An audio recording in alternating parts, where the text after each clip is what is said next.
શાસ્ત્રીજી, આ શ્રાદ્ધ દરમિયાન એકાદશી છે કે કોઈને ઉપવાસ હોય તો એ શું કરી શકે? શ્રાદ્ધ પક્ષ દરમિયાન મિત્રો જોવા જઈએ તો ઘણી વખતે એવું બનતું હોય છે કે એકાદશીનો દિવસ છે, અમારા સ્વજનો અમારા પિતૃ એકાદશીના દિવસે મૃત્યુ થયું હતું, તો એકાદશીના દિવસે શું શ્રાદ્ધ કરવું સંભવ છે? તો અનુષ્ઠાનના ક્રમ પ્રમાણે અને તિથિના ક્રમ પ્રમાણે તમને તિથિનો દોષ લાગતો નથી. પહેલો ક્રમ આ બતાવવામાં આવેલો છે. આવેલા કદાચ આપણો જે લોક સમુદાય છે, સ્વજનો છે, એવું કે અમારે એકાદશીનો ઉપવાસ છે અથવા તો ઉપવાસ રાખવાનો છે, તો ઉપવાસનો એક ક્રમ આ ભાદરવા માસના અંગીભૂત જ બતાવવામાં આવેલો છે કે તમે શક્ય હોય તો શરીરને નિરોગી રાખવા માટે થઈ અને એક ટાઈમ તમે ભોજનનો ત્યાગ કરો, અન્નનો ત્યાગ કરો, કારણ કે અન્ન દ્વારા આળસ અને પ્રમાદની ઉત્પત્તિ થાય છે. એટલે આ શ્રાદ્ધાદિ કાર્યમાં આપણને ખલેલ ન પહોંચે, બાધા કે વિક્ષેપ ન થાય, એના માટે થઈ અન્નનો ત્યાગ કરવાનો. શું કામ? તો કે આપણને શરીરમાં પ્રમાદ કે આળસ ઉત્પન્ન ન થાય. તો આ એક પ્રમાણ બતાવવામાં આવ્યું છે. અને બીજું જોવા જઈએ તો એકાદશીના દિવસે કોઈ પણ સ્વજનોની તિથિ આવતી હોય તો તે દિવસે એ સ્વજનોને જે ભાવતું ભોજન છે ને એ ભાવતું ભોજન બનાવી અને તમે ગાયને, કાગડાને, કૂતરાને અને નાના નાના દીકરાઓ છે કે નાની નાની દીકરીઓ છે એને તમે અર્પણ કરી શકો છો.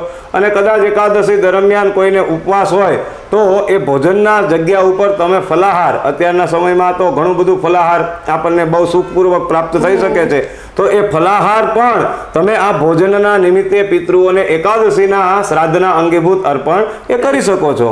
શાસ્ત્રીજી, અત્યારે આ ભાદરવા મહિનામાં એમાંય વદ પક્ષમાં શું પિતૃ આપણી સાથે નજીક હોય છે?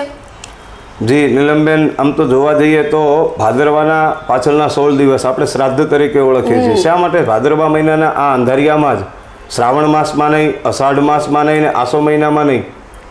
તો આપણે ત્યાં જોવા જઈએ ને તો કારતક મહિનાથી લઈ આસો મહિના સુધી અલગ અલગ દેવતાઓનું અલગ અલગ સમય બતાવવામાં આવ્યો છે. જેમાં કારતક અને માગસર મહિનો આમ તો જોવા જઈએ તો ભગવાન નારાયણના અંગીભૂત બતાવવામાં આવ્યો છે. અને ગીતાજીમાં સ્વયં ભગવાન કૃષ્ણ એવું કહે છે કે 12 મહિનાની અંદર જે મહિનો મને સૌથી વધારે પ્રિય છે, માસાના માર્ગશીર્ષોહમ, તો માગસર મહિનો એ સ્વયં ભગવાન ઠાકોરજી કહે છે કે હું છું.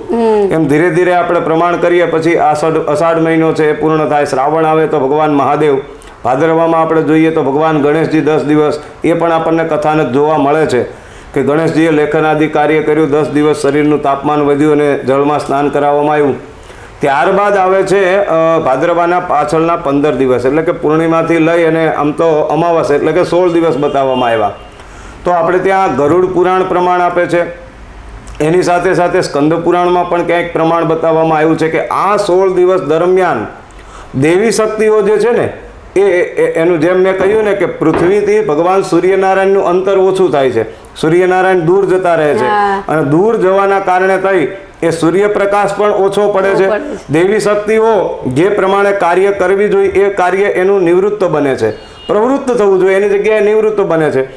એ દેવી શક્તિ ઘટે છે. અને આ બાજુ આ 16 દિવસ એવું કહેવાય છે કે યમલોકની અંદર રહેલા પિતૃઓ એ પૃથ્વીથી સૌથી વધારે નજીક હોય છે. બરાબર.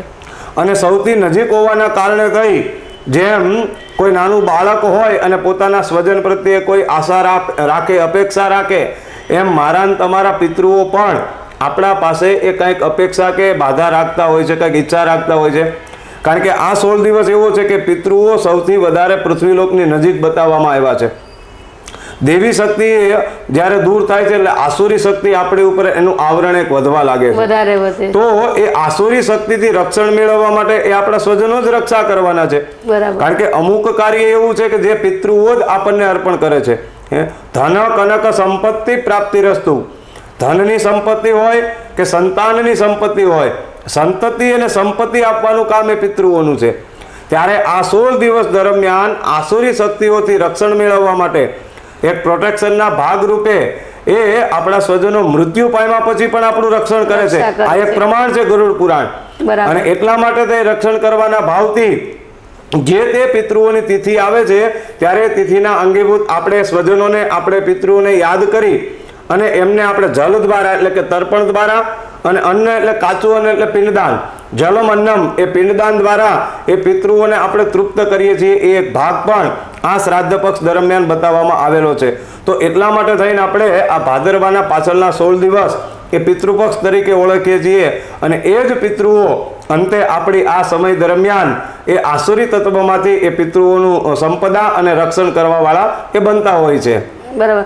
શાસ્ત્રીજી, અત્યારે મેં એવું સાંભળ્યું છે કે તિથિ અને શ્રાદ્ધ વર્ષમાં 2 વખત આવે છે, તો શું તિથિ પણ આપણે ઉજવવી જોઈએ અને શ્રાદ્ધ પણ કરવું જોઈએ? જી ચોક્કસથી. આમ તો જોવા જઈએ તો ભાદ્રપદના જે 16 શ્રાદ્ધ છે એ દરેક વ્યક્તિઓએ કદાચ આપણા સ્વજનોનું આપણને તિથિ કે સમય કે તારીખ યાદ ન હોય ને તો 16 દિવસ એ દરેક સ્વજનોએ દરેક વ્યક્તિઓએ પિતૃઓના અંગીભૂત એ કાગવાસ અર્પણ કરવું જ જોઈએ. આની પાછળ બેન વૈજ્ઞાનિક નિયમ પણ બતાવવામાં આવેલો છે. તો એ તો આપણે ઉજવીએ છીએ. આપણા ઘરે સામાન્ય કોઈ મહેમાનો આવે, કોઈ અતિથિ આવે ને એની આપણે સરભરા કરીએ છીએ, તો આ પિતૃઓ પણ આ 16 દિવસ દરમિયાન આપણા પાસે અપેક્ષા રાખતા હોય છે. અને જ્યારે આપે વાત કરી કે એમની ખરેખર સાચી તિથિ કે શ્રાવણ મહિનો હોય કે કાર્તક મહિનો હોય એ માસની અંદર એ મૃત્યુ પામ્યા છે, ત્યારે એ સ્વજનોને યાદ કરી અને આપણે ત્યાં રિવાજ પણ બતાવવામાં આવ્યો છે કે 2.5 વર્ષ હોય, 2.5 વર્ષ હોય, 3 વર્ષ થયા હોય ત્યારે એ પિતૃઓને આ ભાદરવા પક્ષની અંદર શ્રાદ્ધ પક્ષમાં ભેળવવાની વિધિ આપણે જે કહેવામાં આવે એ શ્રાદ્ધ પક્ષમાં ભેળવવામાં પણ આવે છે.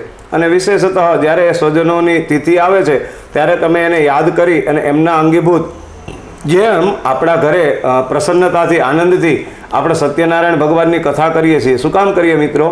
તો કે બસ ભગવાન નારાયણની પ્રસન્નતા માટે. જો ભગવાન નારાયણની પ્રસન્નતા માટે આપણે કથા કરી શકતા હોય તો પિતૃઓની પ્રસન્નતા માટે પણ ઘણા બધા આપણે ત્યાં ઉપચારો બતાવવામાં આવ્યા છે. તમે નારાયણ બલિ શ્રાદ્ધ છે, કોઈ વિષ્ણુ ભગવાનની પૂજા છે, દેવતાઓનું અને પિતૃઓનું તર્પણ અને ઋષિ પૂજન અને પિંડદાન પણ બતાવવામાં આવ્યું છે. તો એ કાર્ય છે અવશ્ય તમે એમની તિથિ એ હોય કે પછી ભાદ્રપદ મહિનામાં હોય એ તમે કરી શકો છો. શાસ્ત્રીજી, અત્યારે આ શ્રાદ્ધ પક્ષ ચાલી રહ્યો છે. આ ભાદરવા મહિનામાં જે શ્રાદ્ધમાં આપણે એવું શું કરીએ કે આપણા જે ગયેલા પૂર્વજો જે છે એ રાજી રહે? બહુ શ્રેષ્ઠ વાત કહી શકાય નીલમબેન. અત્યારના સમયમાં આપણે જોવા જઈએ તો આધુનિક દોડધામ ભર્યા જીવનમાં ઘણી બધી વખત એવું પણ બનતું હોય છે કે આપણને 4-5 દિવસ પહેલાં પિતૃઓની તિથિ યાદ હોય અને જ્યારે ખરેખર પાંચમ કે છઠ આવે ત્યારે આપણે ભૂલી જઈએ. આપણે નોકરી, ધંધો, વ્યવસાય કે વ્યવહારમાં એટલા બધા પડેલા હોય અને એના કારણે થઈને આપણે શ્રાદ્ધ નથી કરી શકતા. ઘણા બધા વ્યક્તિઓ એવા છે કે જેને પછી ખ્યાલ આવે કે ગઈકાલે કે મારા પિતૃઓની તિથિ હતી પણ મને ખ્યાલ નથી, ભૂલી ગયા. તો કદાચ તમે એ શ્રાદ્ધ નથી કરી શકતા, પિતૃ તર્પણ તમે નથી કરી શકતા, પિંડદાન નથી કરી શકતા. તો મેં આગળ જ કહ્યું એ પ્રમાણે કે 16 દિવસ દરમિયાન અવિરત તમે જે કાંઈ ભોજન બનાવો છો એમાંથી થોડું એક વાટકીમાં કાગવાસ નિમિત્તે અથવા તો આ 16 દિવસમાંથી એક દિવસ એવો કાઢો કે એ દિવસે કોઈ સારી ગૌશાળા હોય ત્યાં જઈ અને તમે ગાયને એ પિતૃઓના નિમિત્તે ઘાસ અર્પણ કરો. ત્યારબાદ સભ્ય શ્વાનને એટલે કે કૂતરાને પણ તમે આ 16 દિવસ દરમિયાન તમે ભોજન કરાવો તો પણ એ બતાવવામાં આવ્યું છે. અને આપણે ત્યાં આખો ક્રમ બતાવવામાં આવેલો છે કે કદાચ સ્વાહા અને સ્વધા પિતૃઓને જ્યારે અર્પણ કરવામાં આવે છે ને તો એક ભાગ બતાવવામાં આવ્યો છે સ્વધા. જ્યારે યજ્ઞમાં અર્પણ કરીએ છીએ એ સ્વાહા છે, જ્યારે પિતૃઓને અર્પણ કરવાનો ભાવ છે સ્વધા છે. તો આપણે કદાચ આ સંપૂર્ણ શ્રાદ્ધ નથી કરી શકતા તો કેવલ અને કેવલ પિતૃઓની જ્યારે તિથિ આવે છે ત્યારે એ પિતૃઓને તિથિના નિમિત્તે આપણે બ્રહ્મભોજન કરાવતા હોઈએ છીએ. એ પણ એક પ્રમાણ છે કે બ્રાહ્મણોના મુખની અંદર જ્યારે આપણું રાંધેલું અન્ન જાય છે ને ત્યારે એ બ્રાહ્મણ જ્યારે ઓટકાર ખાય છે ને એનાથી આપણા સ્વજનો એ તૃપ્ત થાય છે. અને ઘણા બધા એના લક્ષણો અને પ્રમાણો પણ બતાવવામાં આવ્યા છે કે શા માટે પિતૃઓના તિથિ નિમિત્તે બ્રાહ્મણોને જ ભોજન. તો બ્રાહ્મણ છે કે બ્રાહ્મણોસ્ય મુખમાસિત બાહુરાજન્ય કૃતઃ ઉરુ તદસ્ય દ્વેષ્ય પદ્ભ્યામ શુદ્રો અજાયત. બ્રાહ્મણનું મુખ એ પિતૃઓના નિમિત્તનું બતાવવામાં આવેલું છે. તો બ્રાહ્મણને માધ્યમ રાખી અને તમે એ ભોજનાદિ કાર્ય દ્વારા પણ એ પિતૃઓને પ્રસન્ન કરી શકો છો. અને એ પણ કદાચ શક્ય નથી થઈ શકતું તો અમાસના દિવસે કોઈ કાચું સીધું લઈ અને અપક્વ મન્નમ મહાદેવનું મંદિર હોય અથવા તો કોઈ આજુબાજુ બ્રાહ્મણનું ઘર હોય એને તમે આ પિતૃ પક્ષના નિમિત્તે પિતૃઓના તિથિ નિમિત્તે કાચું અન્ન એ તમે અર્પણ કરો તો પણ એ પિતૃ પ્રસન્ન થઈ શકે છે. અને એ પણ ન થઈ શકે તો ઘરે બોલાવીને જે યથાશક્તિ ભક્તિ 5 બ્રાહ્મણો હોય 7 બ્રાહ્મણો હોય એને બ્રહ્મભોજન કરાવો, એને વસ્ત્રદાન તમે અર્પણ કરો, એને દ્રવ્ય દક્ષિણા અર્પણ કરો તો પણ એક આ પિતૃ પક્ષના પૂજનનો એક ઉપચાર જ બતાવવામાં આવ્યો છે. તો આવા કાર્ય દ્વારા પણ એ પિતૃઓ છે આપણા ઉપર પ્રસન્ન એ થતા હોય છે.